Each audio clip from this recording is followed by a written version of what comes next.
Itinaboy sa madilim na bodega kasama ang anak kong nilalagnat. Habang sa itaas, nagpapakasarap ang asawa ko sa aming kama kasama ang kanyang kabit. Kinutya nila ang aking mga kamay na puro kalyo, pinalayas ng walang bitbit kundi luha. Ngunit hindi nila alam, hawak ko ang kaluluwa ng kanilang bilyong pisong kayamanan. Babangon ako mula sa putik at wawasakin ang kanilang kaharian. Handa na ba silang lumuhod? Hayaan mo na siyang matulog sa bodega, ma. Sanay naman yan sa hirap. Saka, amoy sibuyas at mantika na rin naman siya. Nakakasuka na siyang katabi sa kama, lalo na't buntis si Cassandra. Nakatayo ako sa likod ng malaking haligi ng aming sala.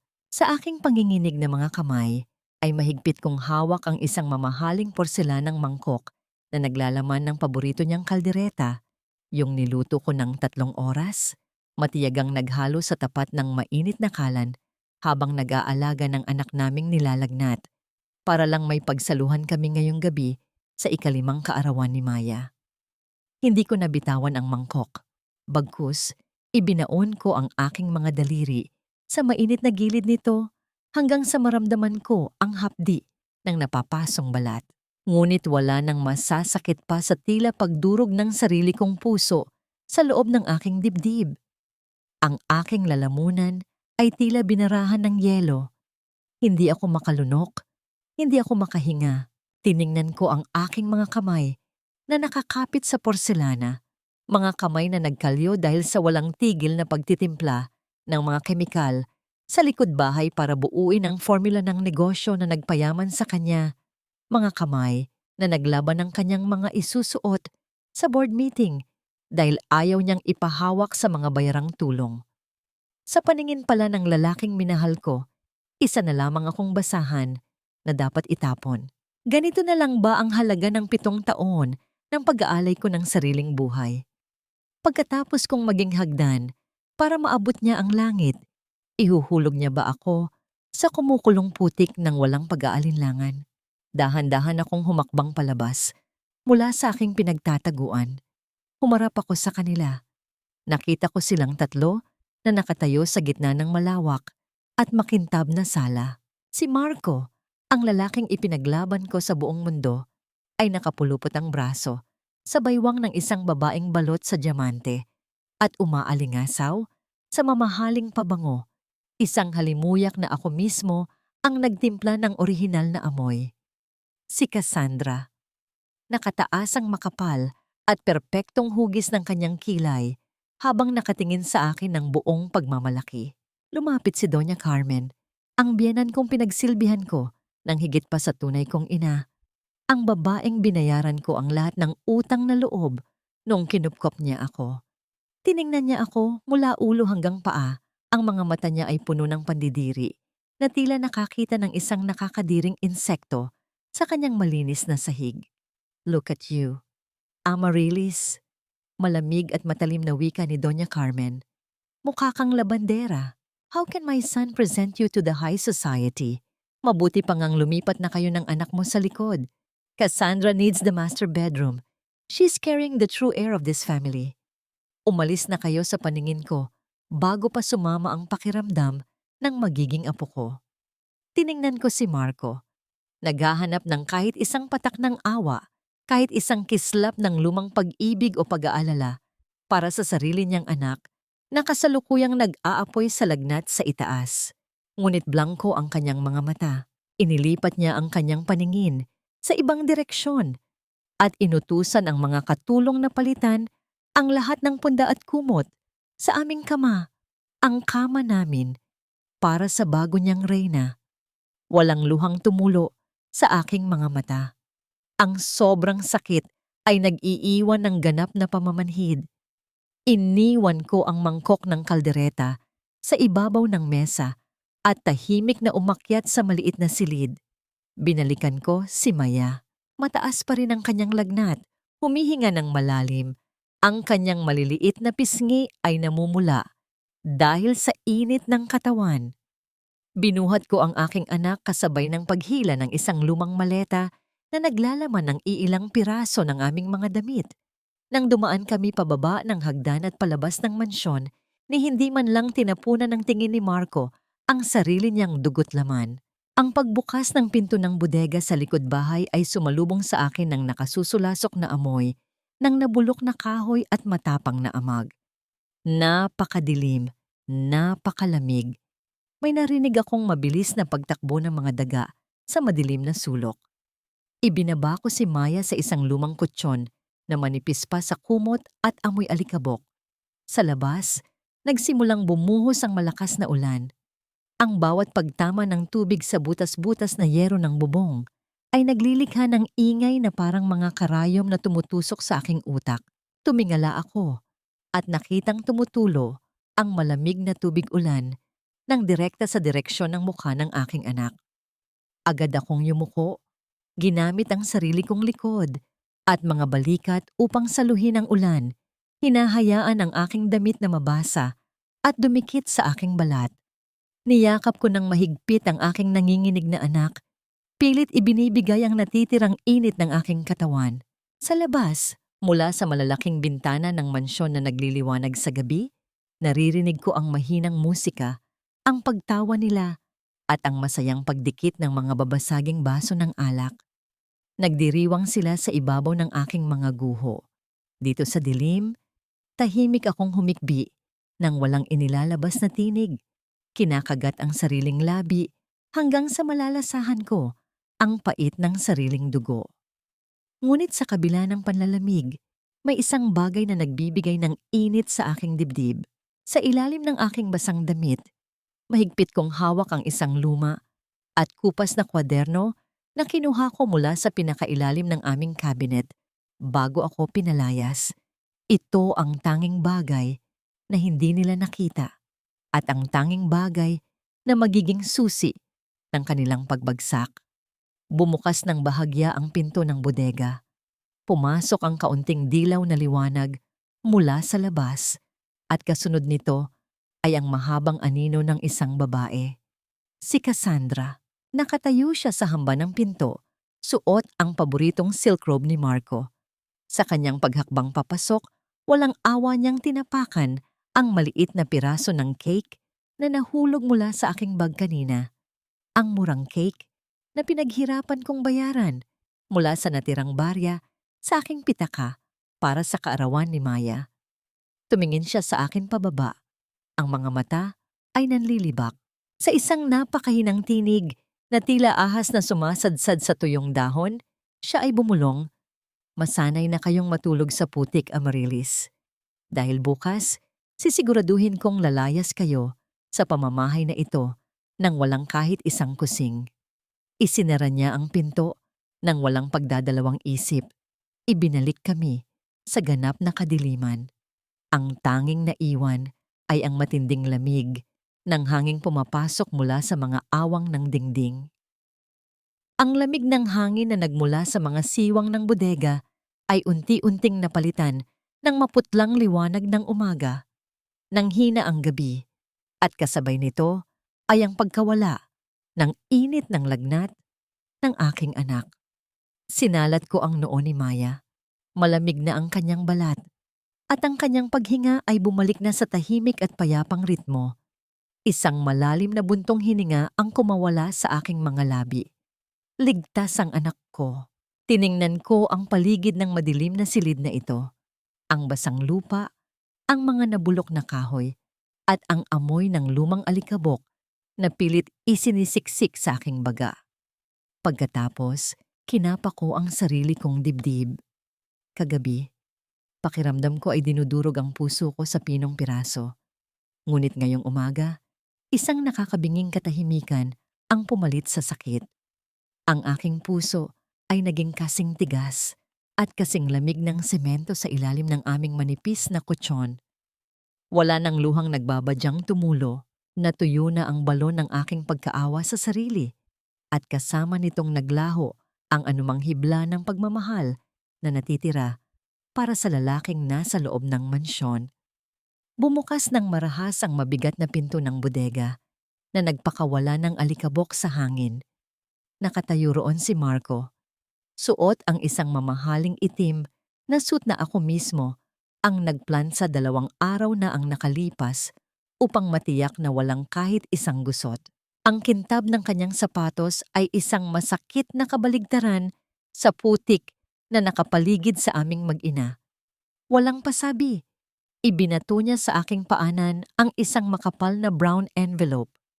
Kumalat sa lupa ang mga puting papel na naglalaman ng mga legal na salita na tatapos sa aming kasal. Sign it! Malamig at mayabang na utos ni Marco. Ang kanyang boses ay tila yelo na bumabaon sa aking pandinig. Wala akong ibibigay na sustento sa iyo, Amaryllis. You contributed nothing to my success. Wala kang naiambag kundi ang maging palamuti sa kusina. Pasalamat ka nga pinatira ka ni Mama dito nang libre sa loob ng 7 taon. Now, take your trash and leave. Wala akong naiambag. Ang mga salitang yon ay umawang sa hangin, ngunit imbes na masaktan, isang mapait na kalmado ang bumalot sa aking isipan. Ang formula na nag-angat sa kanyang kumpanya mula sa pagkalugi patungo sa bilyon-bilyong halaga ay nagmula sa mga gabing hindi ako natulog, nagtitimpla ng mga sangkap habang siya ay humihilik sa aming malambot na kama. Ngunit hindi ako sumagot. Hayaan ko siyang malunod sa sarili niyang ilusyon. Pinulot ko ang gintong bolpen na inihulog niya kasama ng mga papel. Sa unang pagkakataon, hindi nanginig ang aking mga kamay na laging pagod. Mahigpit at buong tapang kong isinulat ang aking pangalan sa ibabaw ng linya.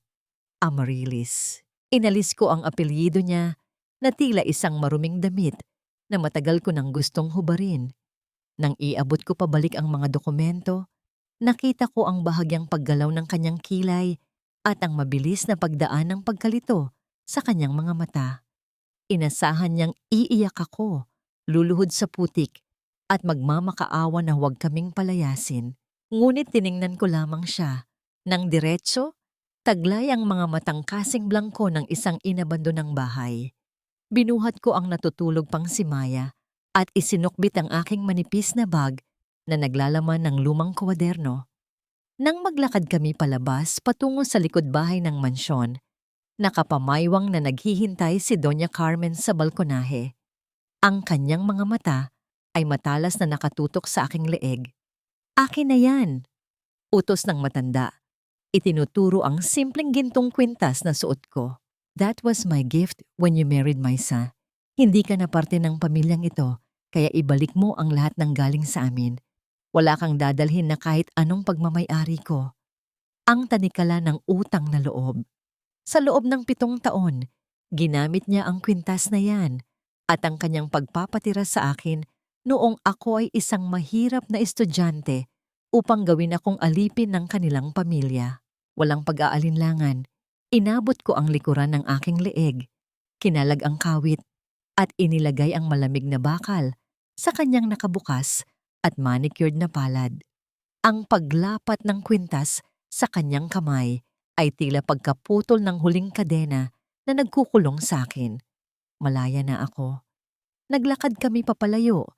Tinatahak ang mahabang sementadong daan patungo sa malaking gate na bakal ng mansyon. Sa pagtaas ng araw, nagsimulang lumabas ang mga kapitbahay. Sa likod ng kanilang mga matataas na bakod at magagarang halaman, naririnig ko ang kanilang mga maihina at patagong pag-uusap. Ang malisyosong tsismis na nagpapasalin-salin sa hangin ng eksklusibong subdibisyon. Tinitingnan nila ang aking kupas na damit at ang aking anak. Hinuhusgahan ng katulong na asawa na sa wakas ay itinapon na rin sa labas. Ngunit hindi ko iniyuko ang aking ulo. Hinigpitan ko ang hawak ko kay Maya. Itinaas ang aking baba at naglakad nang may tindig ng isang babaeng nagmamay-ari ng sarili niyang kaluluwa. Paglabas namin ng gate, sa tabi ng sementadong haligi ay may isang malaking basurahan. Tumigil ako ng sandali. Tiningnan ko ang pilak na singsing sa aking daliri, ang huling simbolo ng isang malaking kasinungalingan. Dahan-dahan ko itong hinubad. Nakakagulat kung gaano ito kagaan nang mawala sa aking balat. Tahimik at maingat kong ipinatong ang singsing sa ibabaw ng maruming takip ng basurahan. Nararapat lamang ito sa lugar kung saan itinapon ang kanyang mga pangako. Mula sa ikalawang palapag ng mansyon, umalingaw-ngaw ang boses ni Marco, puno ng malupit na tagumpay. Enjoy the streets, Amaryllis. Habang ako, I'll be celebrating the biggest launch of my company tomorrow. Tingnan natin kung hanggang saan aabot ang kayabangan mo. Hindi ako lumingon, ngunit isang napakanipis na ngiti ang namuo sa aking mga labi. Magdiwang ka, Marco. Ihanda mo ang iyong pinakamagarang piging. Hindi niya alam na ang mismong pundasyon ng kanyang ipinagmamalaking kumpanya, ang kaluluwa ng kanyang tagumpay, ay tahimik na nakahimlay sa loob ng lumang kwaderno na nasa loob ng aking murang bag. Nakatayo kami ngayon sa gilid ng maingay na kalsada. Ang usok ng mga sasakyan at ang ingay ng lungsod ay pumalibot sa aming mag-ina. Marahang hinila ni Maya ang laylayan ng aking damit. Sa kanyang maliit at inosenteng tinig, nagtanong siya, "Mama, saan tayo titira? Wala na tayong bahay." Iniangat ko ang aking paningin mula sa maalikabok na kalsada. Tumingala ako, paitaas ng paitaas, lampas sa mga linya ng kuryente at usok, hanggang sa tumapat ang aking mga mata sa isang matayog na gusali na gawa sa makintab na salamin na tila hinihiwa ang asul na kalangitan ng umaga. Hinaplos ko ang buhok ng aking anak at bumulong ng may hindi matitinag na panata. Sa itaas, anak. Ang amoy ng bagong labang kumot ay tila isang mainit na yakap sa aking pagod na kaluluwa. Pagbukas ko ng pinto ng aming inupahang maliit na apartment, ang sumalubong sa akin ay ang pinakapayak ngunit pinakamagandang tanawin. Ang sikat ng araw na malayang pumapasok sa malinis na bintana, tumatama sa makintab, at walang alikabok na sahig, walang amoy ng amag, walang nagtatakbuhang mga daga sa sulok, at higit sa lahat, walang malamig na tubig ulan na tumutulo sa bubong. Inihiga ko si Maya sa malambot at mabangong higaan. Sa wakas, naramdaman ko ang pagluwag ng aking dibdib. Ang maliit at simpleng kwartong ito ay isang paraiso kumpara sa impyernong pinaglagyan sa amin kagabi. Tinitigan ko ang maamo at mahimbing na mukha ng aking anak. Hindi na siya nilalagnat. Hinagkan ko ang kanyang noo bago ko kinuha ang aking lumang bag. Handa na para sa unang hakbang ng aking pagbangon. Ilang oras ang lumipas, natagpuan ko ang aking sarili na nakaupo sa isang napakalamig at marangyang tanggapan sa gitna ng Makati. Ang mga upuan ay gawa sa mamahaling balat at ang malaking mesa ay gawa sa makapal na salamin. Sa harap ko ay nakaupo si Attorney Rowena Valdez, isa sa pinakamatapang at pinakakilalang babaeng abogado sa buong bansa.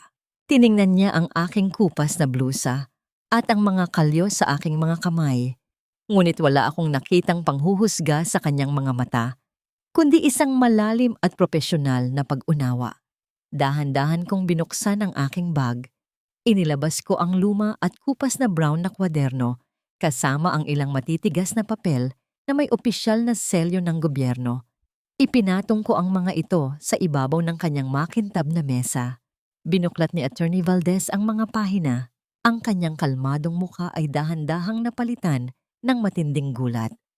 Kumunot ang kanyang noo habang maingat na binabasa ang mga formula, mga sukat ng kemikal, at ang mga sertipiko ng copyright na nakapangalan lahat sa akin. Lumina Formula. Mahinang basa ni Attorney Valds. Ang kanyang tinig ay may halong pagkamangha. Ito ang pinakamatagumpay na produkto ng kumpanya ni Marco Lucero. Ang produktong nagdala sa kanila sa bilyon-bilyong halaga ng bentahan. At ang buong intellectual property rights ay nakapangalan sa iyo. 7 taon, attorney. Kalmado kong sagot. Ang aking boses ay walang panginginig.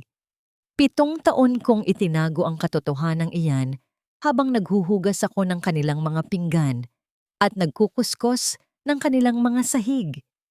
Ginamit ko ang sarili kong pangalan sa pagpaparehistro ng patent bago pa man kami ikasal, dahil iyon ang tanging ipinag-utos sa akin ng aking sariling ina bago siya pumanaw.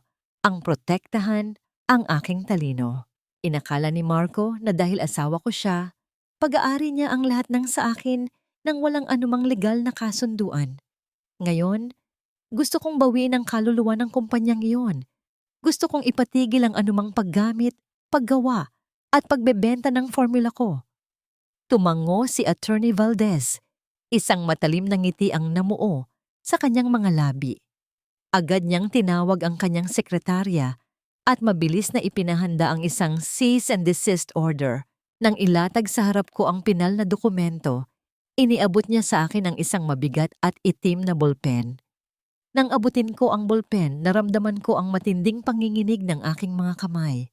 Ngunit hindi ito panginginig dahil sa takot. Ito ay ang boltahe ng nag-aapoy na pananabik, ang kuryente ng kapangyarihang muling dumadaloy sa aking mga ugat. Sa loob ng napakahabang panahon, kinumbinsi nila akong isa lamang akong walang kwentang palamuti. Ngayon, sa bawat diin ng bolpen sa papel, muli kong isinilang ang aking sarili. Isinulat ko ang aking buong pangalan ng may diin at pagmamalaki. Amarilis. Walang bahid ng apelyido ng lalaking sumira sa akin.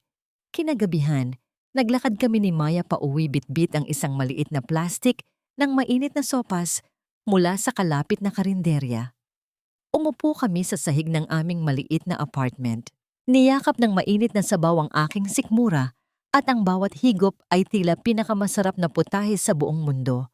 Lasa itong kalayaan. Lasa itong tagumpay.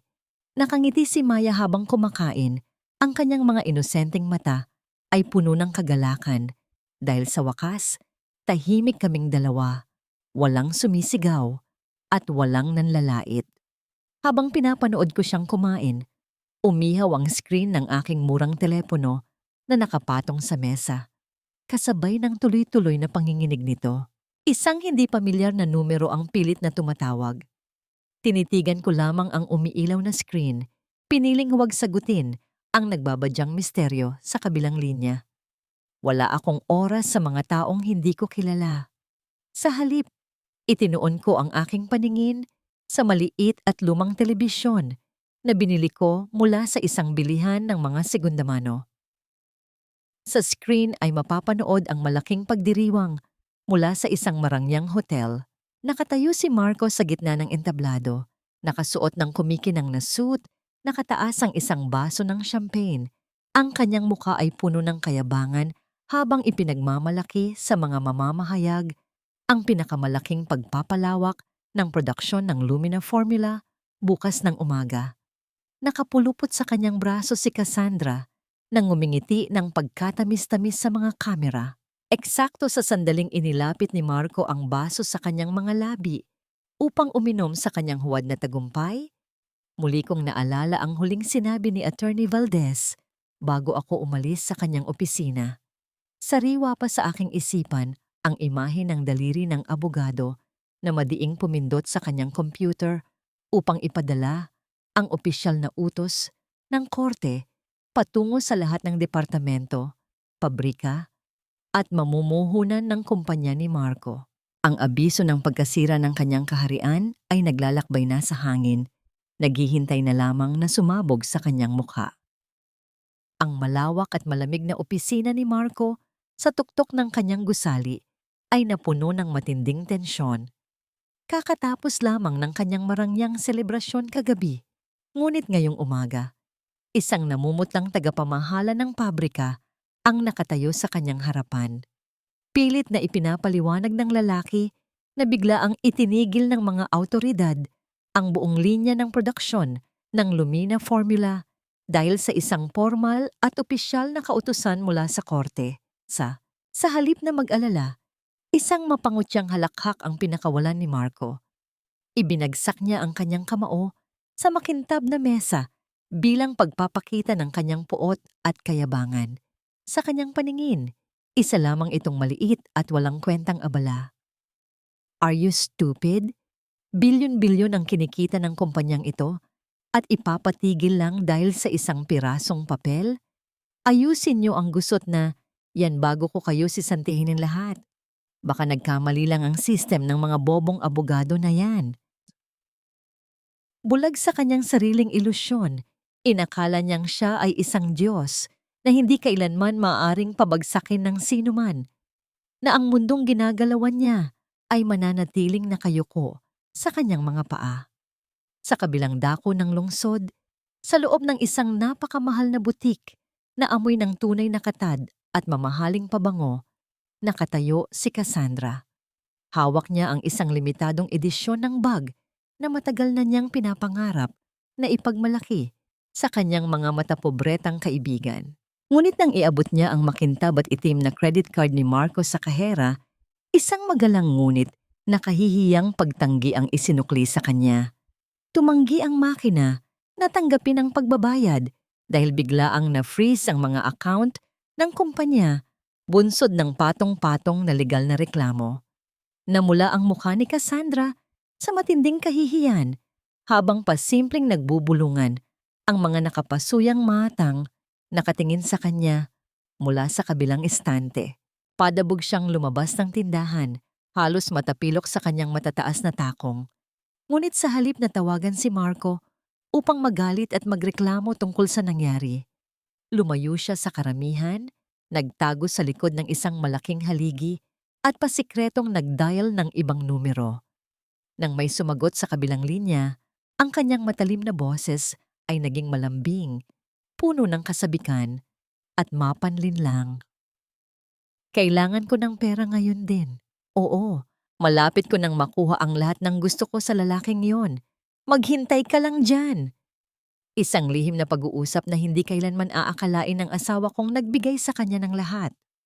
Habang unti-unting nabibiyak ang kanilang huwad na kaharian, ako naman ay nakaupo sa isang tahimik at eksklusibong silid ng isang tanyag na restaurant.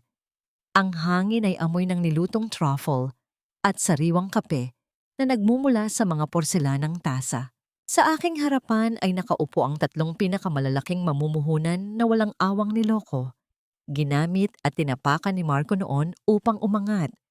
Tiningnan nila ako ng may pagdududa sa una. Inaalala siguro ang mga panahong taga-abot lamang ako ng kanilang mga inumin. Ngunit nang buksan ko ang aking bibig at ipaliwanag ang mga masasalimuot na kemikal na proseso, ang malinaw na estratehiya sa merkado, at ang potensyal ng aking bagong kumpanya na palitan ng matinding paggalang at pagkamangha ang kanilang mga mata, ginamit ko ang aking talino upang kunin ang kanilang tiwala. Ipinakita ko sa kanila na ang utak sa likod ng tagumpay ni Marco ay hindi ang lalaking may suot na mamahaling suit, kundi ang babaeng nasa harapan nila ngayon. At bago pa man lumamig ang aming tsaa, pumirma sila ng mga kasunduan upang pronduhan ang itatayo kong imperyo, ang Aurora. Pagkatapos ng matagumpay na pulong, pumasok ako sa marangyang palikuran ng restaurant. Tiningnan ko ang aking refleksyon sa malaking salamin na napapaligiran ng maiinit at gininto ang ilaw. Wala na ang nanay na nakasuot ng kupas na duster, nakayuko at natatakot magsalita. Ang babaeng nakatitig sa akin ay nakasuot ng isang formal at perpektong tabas na suit na kulay asul na nagpapatingkad sa aking tindig. Pinagmasdan ko ang aking mga kamay na dati ay kinutya ni Doña Carmen dahil sa kalyo at magaspang na balat. Ngayon ay malinis at kalmadong nakapatong sa marmol na lababo, handang hawakan ang buong mundo. Namatay na ang mahinang asawa sa madilim at tumutulong bodega. Isang reyna ang muling nabuhay. Habang ninanamnam ko ang sariwang hangin ng aking kalayaan, isang eksena ang tiyak na nagaganap sa mga oras ding ito sa loob ng opisina ni Marco. Sa kalagitnaan ng kanyang pagwawala at pagmumura sa mga empleyado, dumating ang isang opisyal ng korte bitbit ang matigas na brown envelope. Padabog itong hinablot ni Marco, selyado ang labi sa galit at marahas na pinunit ang papel. Binasa niya ang mga legal na salita na nag-uutos sa agarang pagpapasara ng lahat ng operasyon dahil sa malalang paglabag sa karapatang-ari ng pormulang bumubuhay sa kanyang buong kayamanan. Hinanap ng kanyang nagliliyab at nanliliit na mga mata ang pangalan ng may-ari ng patent, ang nag-iisang taong may sapat na kapangyarihan upang patumbahin ang kanyang imperyo sa isang iglap at bawiin ang lahat ng ninakaw na karangalan. Nang tumapat ang kanyang paningin sa mga letrang nakalimbag sa pinakababa ng formal na pahina, tila biglang naubos ang hangin sa buong kwarto. Nanlaki ang kanyang mga mata, nanginginig ang mga labing hindi makabuo ng kahit isang salita, habang ang kulay ng kanyang muka ay naging kasing putla ng isang bangkay. Amaryllis, sa sobrang pagkabigla at kawalan ng kakayahang tanggapin ang katotohanan, nawalan ng lakas ang kanyang mga mapagmataas na kamay. Dahan-dahang nakawala ang opisyal na dokumento mula sa kanyang nanginginig na mga daliri, hinahayaang angkinin ito ng hangin bago tuluyang bumagsak at humalik sa malamig na sahig. 6 na buwan ang lumipas na tila isang mabilis na ihip ng hangin na nagtangay sa lahat ng tuyong dahon ng aking nakaraan.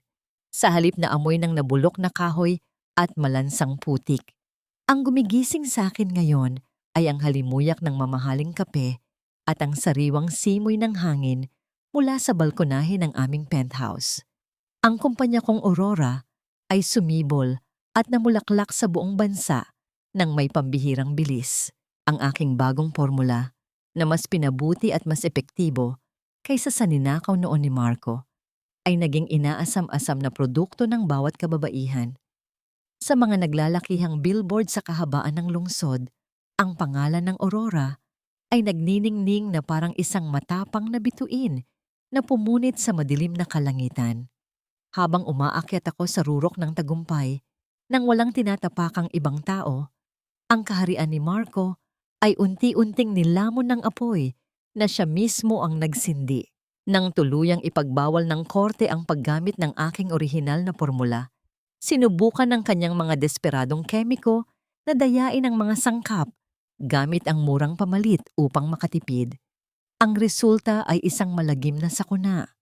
Ang libu-libong mamimili ay nagalit dahil sa matinding pamamantal at pagkasira ng kanilang balat, na nagdulot ng patong-patong na kaso at seryosong paghingi ng bayad pinsala mula sa kanyang kumpanya. Sa loob ng kanyang madilim na opisina, mag-isang nakaupo si Marco. Ang tanging nagbibigay ng liwanag sa kanyang namumutlang mukha ay ang screen ng kanyang computer, kung saan walang awang nakapinta ang pabulusok na pulang linya ng kanyang mga stocks. Ang lalaking dating nag-aakalang hawak niya sa kanyang palad, ang buong mundo ay tahimik na lumuluha, kinakagat ang sariling kamao habang pinagmamasdan ang mabilis na pagguho ng kanyang imperyo. Wala na ang kanyang kayabangan, napalitan na ng panginginig ng takot. Hindi rin nakatakas ang kanyang mapagmataas na ina sa walang awang hagupit ng karma. Sa isang marangyang pagtitipon ng mga matataas na ginang sa lipunan, umupo si Doña Carmen, suot ang kanyang natitirang gintong alahas, umaasang mapapanatili ang kanyang ilusyon ng yaman. Ngunit walang sino man ang bumati sa kanya ng may paggalang. Sa halip, pinaligiran siya ng mga mapanlibak na ngiti at mahihinang bulungan ng kanyang mga itinuturing na kaibigan. Walang preno nilang pinag-uusapan ang pagbagsak ng pamilya Lucero, ang mga naglalakihang utang sa bangko, at ang napipintong pag-ilit sa kanilang ipinagmamalaking mansyon. Hindi kinaya ng matanda ang talim ng kanilang mga dila. Umalis siyang nakayuko ang ulo, nanginginig ang mga tuhod na tinatakasan ang mga matang dati humahanga sa kanya, ngunit ngayoy puno ng matinding pandidiri. Malayo sa kanilang impyerno, nahanap ko ang aking sariling langit. Nakaupo ako sa harap ng aking malapad na salamin sa loob ng aming bago at malawak na tahanan. Kumuha ako ng isang maliit na bote ng mamahaling nail polish.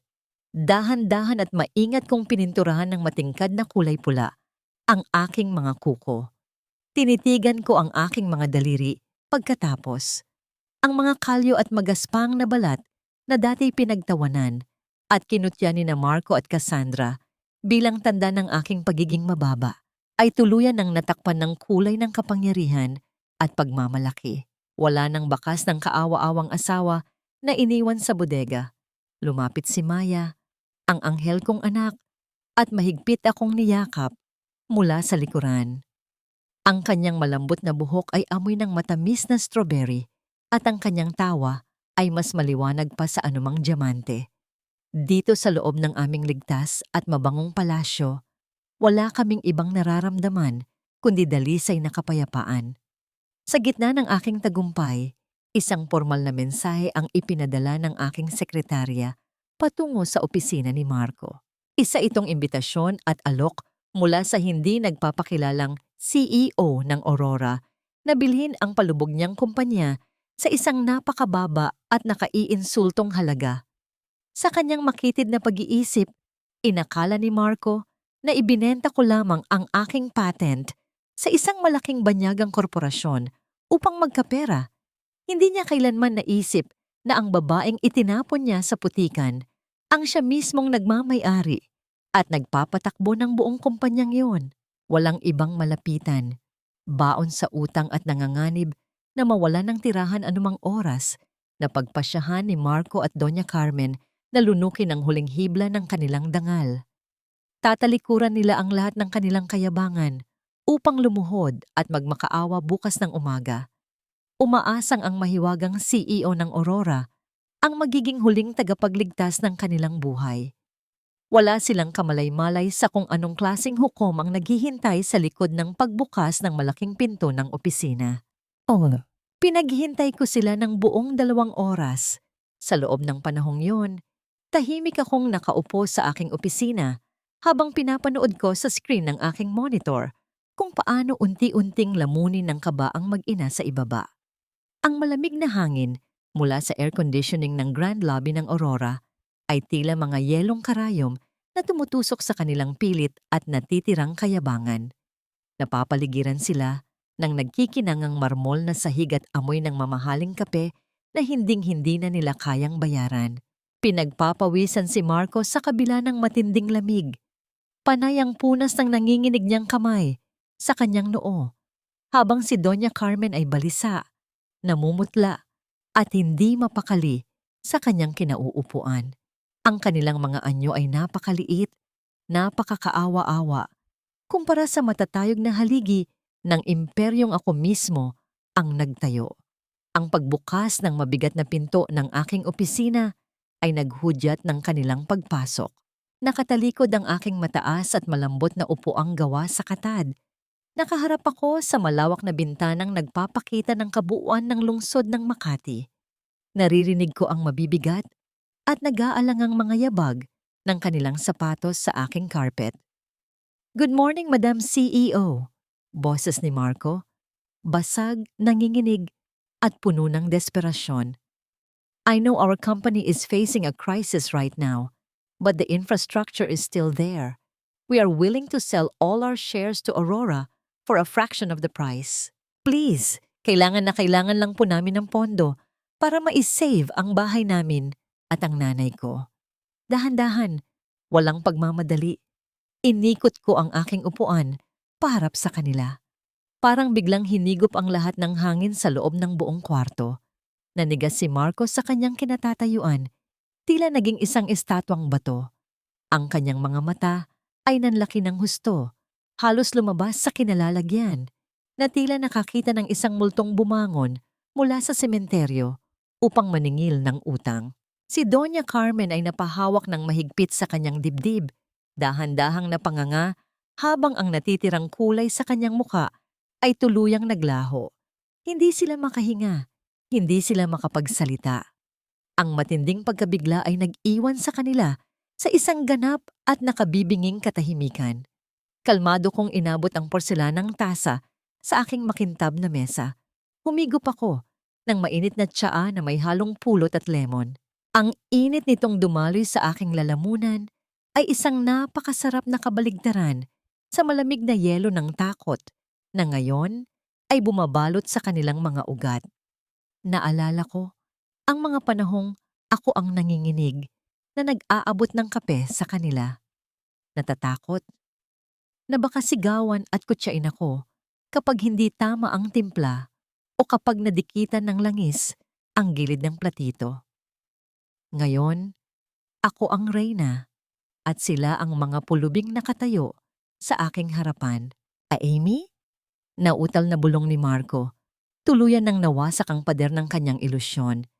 Tinitigan niya ang babaeng nakasuot ng kumikinang na diamante sa leeg at perpektong tabas na suit. Hindi makapaniwalang ito. Ang asawang itinapon niya sa putikan. Mukha ba akong labandera ngayon, Doña Carmen? Malamig kong tanong. Ang aking mga mata ay nakatitig ng diretso sa matandang dati. Nandidiri sa aking presensya. O baka naman nakakaabala ako sa pagbubuntis ng kabit mo, Marco? Baka makasama sa magiging apo niyo ang makita ako rito? Bumagsak ang mga tuhod ni Marco sa sahig. Ang lalaking laging nakataas ang noo, na itinuturing ang sarili bilang Diyos ng aming tahanan, ay ngayon ay nakadapa sa aking makintab na sahig, basang-basa ng sariling pawis at luha. Amy, I'm sorry. Patawarin mo ako. Hindi ko alam. Asawa mo pa rin ako. Please, tulungan mo kami. Bilihin mo na ang kumpanya. Kahit magkano, maawa ka sa amin. Asawa? Isang mapait. At walang pusong nangiti ang sumilay sa aking labi. Pumirma ako ng annulment papers na ikaw mismo ang nagbato sa mukha ko ng walang ni isang kusing na sustento, Marco. At bakit ko bibilhin ang kumpanya mo? Sinabi mo noon na wala akong naiambag sa tagumpay mo, hindi ba? Na ako ay isa lamang palamuti sa kusina na pabigat sa buhay mo. Kaya heto ang totoo, Marco. Ang kumpanya mo ay walang halaga. Basura na ito, tulad ng pagtrato mo sa akin at sa anak mong nilalagnat noong gabi ng kanyang kaarawan. Lumapit si Doña Carmen, umiiyak, nakadipa ang mga nanginginig na kamay patungo sa akin.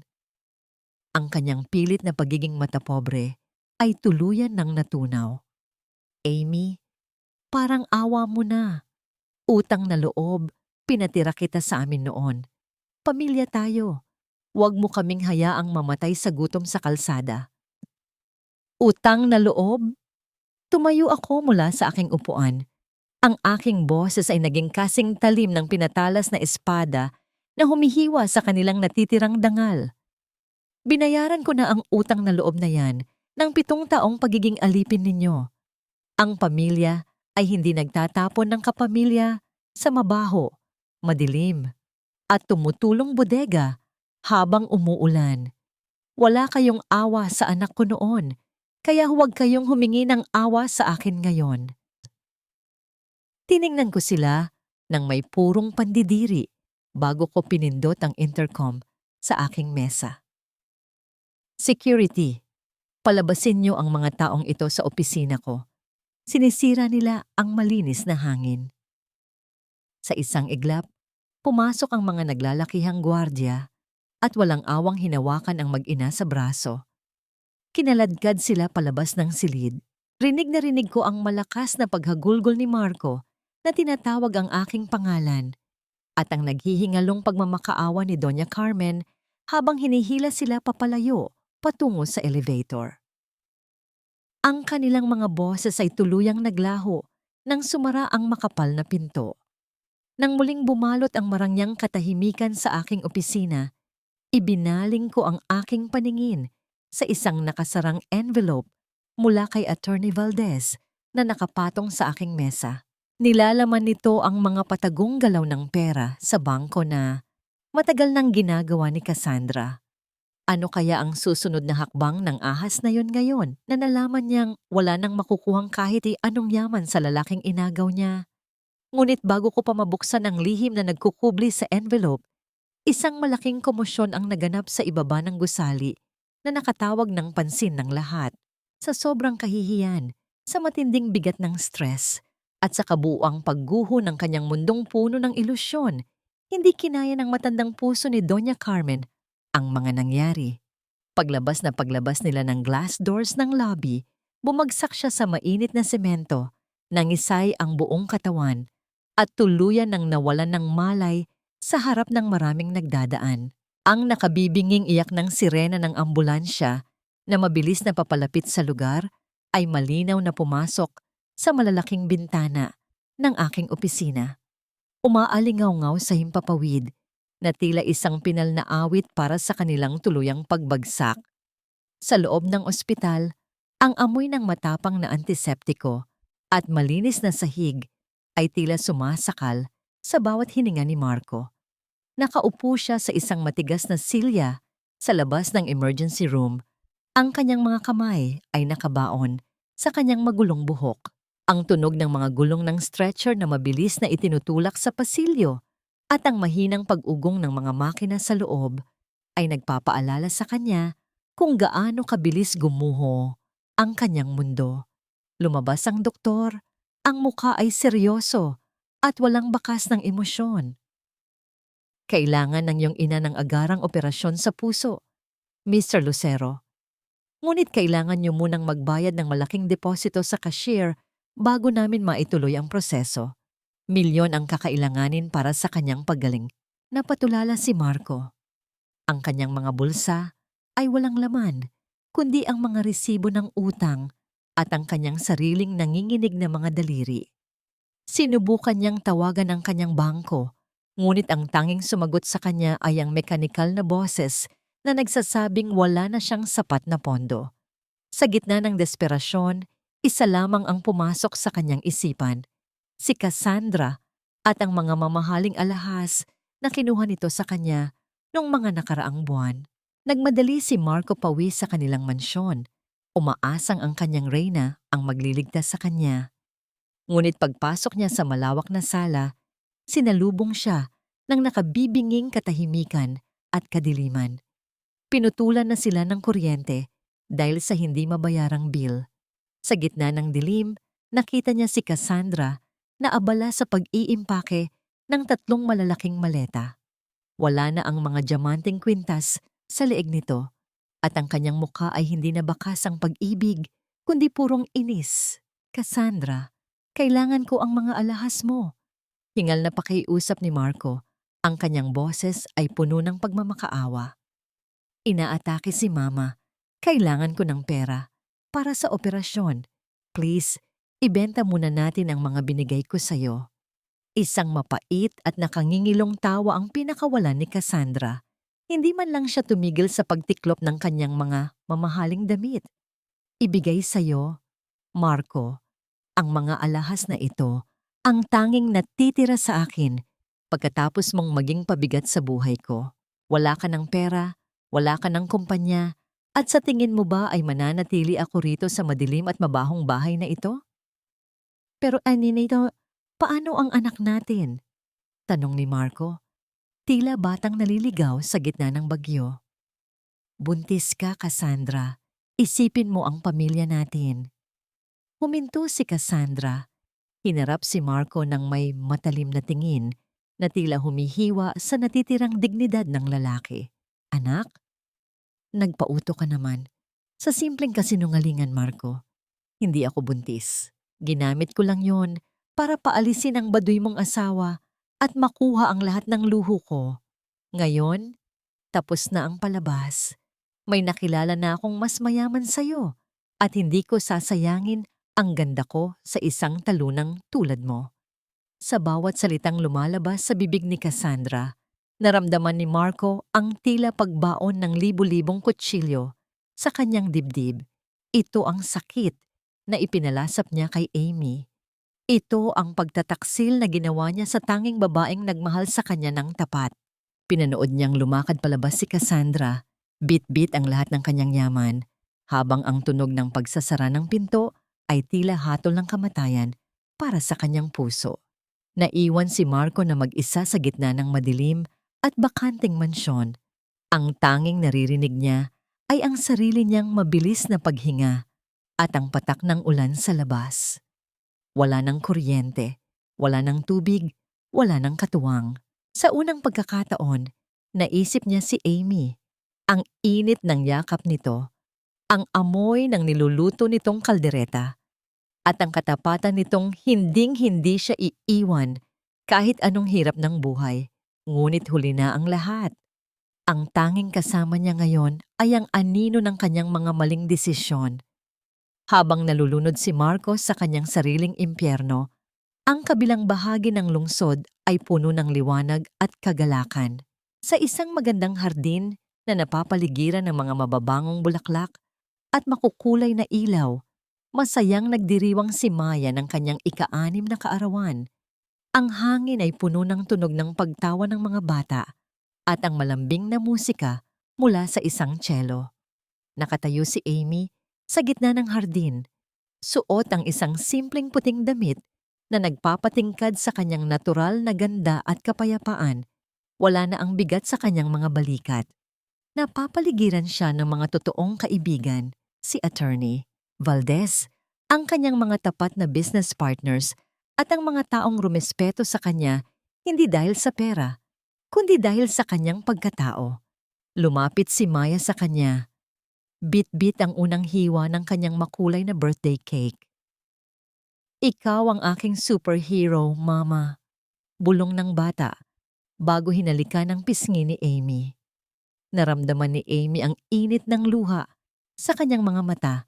Luha hindi ng sakit, kundi ng wagas na pasasalamat. Nahanap na niya ang kanyang langit. Ang kanyang tagumpay ay hindi lamang ang bilyon-bilyong halaga ng Aurora, kundi ang kakayahang mabuhay muli at makita ang kanyang anak na ligtas at masaya. Ngunit sa gitna ng selebrasyon, lumapit ang kanyang gwardiya at may iniabot na isang formal na sulat mula sa bangko. Ito ay ang paunawa ng tuluyang pagbawi sa mansyon ni Marco. Alam ni Amy na wala nang matitirhan ang dating asawa. Kinagabihan, habang lumalalim ang dilim, isang figura ang dahan-dahang lumapit sa mataas na gate ng bagong bahay ni Amy. Lasing, basang-basa sa ulan, at suot ang maruming suit na tila basahan, nakatayo roon si Marco. Tumingala siya sa maliwanag na bintana ng penthouse ni Amy. Nanginginig ang buong katawan sa lamig at matinding pagsisisi. Ang dating hari ay isa na ngayong pulubing nagmamakaawa sa anino ng kanyang biktima. Dahan-dahan siyang bumagsak ng paluhod sa matigas at basang semento sa labas ng gate. Ang kanyang mga hikbi ay nawawala. Sa lakas ng buhos ng ulan, ang pag-iyak at pagsigaw ni Marco sa labas ng aking gate ay tila isang desperadong awit na nalulunod sa walang tigil na buhos ng ulan. Ang kanyang mga salita ay tumatagos sa bakal na rehas, puno ng pagsisisi na huli na niyang naramdaman. Amaryllis, pakiusap, lumabas ka. Nagmamakaawa ako, patawarin mo ako. Ikaw ang mahal ko, Amy. Ikaw lang pala talaga ang mahal ko. Nagkamali ako. Parang awa mo na. Ang bawat salita niya ay isang malungkot na paalala ng mga panahong ako ang nagmamakaawa sa kanya sa isipan. Umaasang maririnig niya ang tahimik na pagtangis ng aking puso. Ngunit hindi ako nagpadala sa kanyang drama. Kalmado akong lumabas ng aking tahanan. Ang aking mga paa ay tuyo sa ilalim ng malaking payong na hawak ng aking personal na gwardiya. Nakatayo ako sa likod ng saradong gate. Pinapanood siyang nakaluhod sa putik. Isang basang-basang imahe ng pagkasira. Walang bakas ng galit sa aking mukha. Walang kislap ng tagumpay. Ang tanging naroon ay isang malalim at nakabibinging kawalan ng pakialam. Umuwi ka na, Marco. Mahinahon kong wika. Ang aking boses ay hindi man lang nanginginig sa lamig ng hangin. Wala ka nang mapapala rito. Binili mo ang bahay natin. Di umasa ang kanyang mga mata. Isang munting kislap ng pag-asang sumilay sa gitna ng kanyang pagkawasak. Binili mo ulit para sa atin, hindi ba? Para kay Maya, para sa pamilya natin. Tinitigan ko siya ng diretso sa mga mata. Hinahayaan siyang makita ang katotohanang nakaukit sa aking kaluluwa. Hindi na ako galit sa iyo, Marco. Panimula ko. Ang bawat salita ay mabagal at malinaw na parang isang pinal na hatol. Dahil para sa akin matagal ka nang patay. Nakita ko ang tuluyang pagguho ng pag-asa sa kanyang mukha, ngunit hindi pa ako tapos. At ang mansyon na tinatawag mong atin? Nagpatuloy ako. Hindi ko binili yan para tirhan, Marco.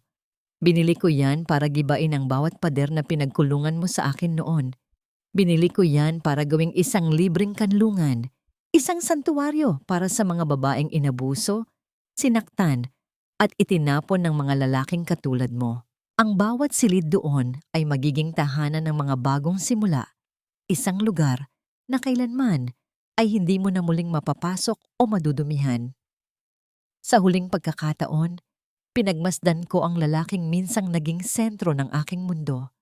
Ngayon, isa na lamang siyang basang anino sa labas ng aking gate.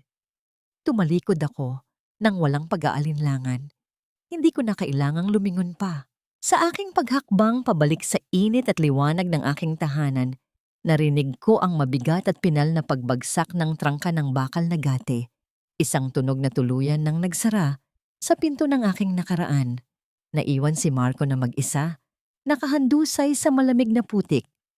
Ang kanyang mga luha ay humalo sa maruming tubig ulan, isang perpektong refleksyon ng kalagayan ko sa loob ng bodega noong gabi ng kaarawan ni Maya. Ngunit may isang malaking pagkakaiba. Noong gabing iyon, sa gitna ng aking kadiliman, hawak ko ang isang kwaderno na puno ng pag-asa.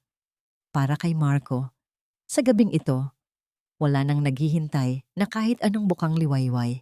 Ang tanging kayakap niya sa gitna ng bagyo ay ang walang hanggang kadiliman ng isang pagsisising hinding-hindi na niya kailanman matatakasan. Ang mga anino ng nakaraan ay naglaho na, ngunit ang kanilang mga kapalaran ay nakaukit na sa bato ng panahon, isang paalala na ang hustisya ay hindi laging dumadating na may kasamang ingay ng kulog. Minsan ito ay isang tahimik na paglimot. Hindi na muling narinig ni Amy ang pangalan ni Cassandra. Ang huling balitang umabot sa kanya ayon sa mga chismis ay niloko rin ito ng bago nitong kinakasama. Ninakaw ang lahat ng alahas na naipon nito at iniwan siyang luhaan at walang-wala sa isang murang apartment. Ang ganda na minsang naging sandata niya ay mabilis na nalanta dahil sa hirap at siya ay naging isa lamang sa libu-libong mukha na nalimutan na ng marangyang mundo. Si Doña Carmen ay hindi na nakalabas ng ospital. Ang kanyang katawan ay nakaligtas sa operasyon, ngunit ang kanyang diwa ay namatay na noong araw na yon sa lobby ng Aurora. Inilipat siya sa isang pampublikong pasilidad para sa mga matatanda, isang lugar na amoy ng gamot at kalungkutan. Walang dumalaw sa kanya. Ang mga amiga niya ay matagal na siyang tinalikuran at ang nag-iisa niyang anak ay abala sa pagbuo ng sarili nitong wasak na buhay. Doon siya nabubuhay sa bawat araw, nakatitig sa blangkong pader, kayakap ang multo ng isang kayamanang hindi na kailanman babalik. Ang naging parusa ni Marco, ang pinakamabagal at pinakamasakit sa lahat. Nakahanap siya ng trabaho bilang isang janitor sa isa sa mga matatayog na gusali sa Makati. Bawat gabi, habang nagmamap siya ng sahig at nagtatapon ng basura ng ibang tao, natatanaw niya mula sa malaking bintana ng gusali ang isang nagliliwanag na billboard sa kabilang kalsada. Dito, nakapinta ang maganda at makapangyarihang mukha ni Amy, ang reyna ng Aurora. Ang larawang yun ay isang walang hanggang sumbat, isang pang-araw-araw na lason na dahan-dahang pumapatay sa kanyang kaluluwa. Ipinapaalala sa kanya ang lahat ng kanyang itinapon, sinayang at winasak. Nakatayo si Amy sa hardin ng dati niyang mansyon, ngunit wala nang bakas ng sakit sa lugar na ito. Ang dating bodega, kung saan sila halos mamatay sa lamig ng kanyang anak, ay isa na ngayong maliwanag at makulay na silid-aralan para sa mga bata. Ang buong bahay ay isa ng ligtas na kanlungan na pinangalanan niyang Maya's Haven, isang tahanan para sa mga ina at anak na tumatakas mula sa pang-aabuso. Natanaw niya si Maya, masayang tumatakbo sa damuhan kasama ang mga bago nitong kaibigan. Ang tawa nito ay tila musika na nagpapagaling sa lahat ng sugat. Pinatawad na ba niya sina Marco? Ang tanong na yan ay hindi na mahalaga. Hindi niya pinili ang pagpapatawad, dahil ang pagpapatawad ay nangangahulugang may puwang pa rin sila sa kanyang isipan. Ang pinili niya ay ang paglimot, ang ganap na paglimot sa kanilang mga pangalan, sa kanilang mga mukha, at sa sakit na idinulot nila. Sila ay naging mga anino na lamang, mga blangkong pahina sa isang aklat na matagal na niyang isinara. Ang kapayapaan ay hindi niya natagpuan sa paghihiganti. Natagpuan niya ito sa tawa ng kanyang anak, sa mainit na yakap ng mga babaeng tinutulungan niya, at sa tahimik na pagmamalaki na nararamdaman niya sa tuwing nakikita niya ang kanyang pangalan bilang CEO ng sarili niyang imperyo. Ganap na siyang gumaling. Buo na siyang muli. Kinagabihan, nakatayo si Amaryllis sa pinakamataas na palapag ng Aurora Tower. Mula sa kanyang malawak na bintanang salamin, tanaw niya ang buong Kamaynilaan. Ang mga ilaw ng syudad sa ibaba ay parang mga diamanteng isinaboy sa isang itim na tela. Dama niya ang malamig at sariwang hangin sa kanyang balat. Isang napakalayong pakiramdam mula sa mabaho at mainit na hangin ng bodega. Ang babaeng minsang itinuring na basahan ay ngayon ay nakatayo sa tuktok ng mundo na siya mismo ang lumikha. Ang kanyang mga kamay, na dati puno ng kalyo, ay ngayon nagpapatakbo ng 1 bilyong pisong kumpanya. Ang kanyang puso na minsang dinurog ay ngayon puno ng pagmamahal sa sarili at pag-asa para sa iba. Hindi niya kailanman kinailangan ng isang prinsipeng sasagip sa kanya dahil ang reyna ay siya mismo ang nagsuot ng sarili niyang korona.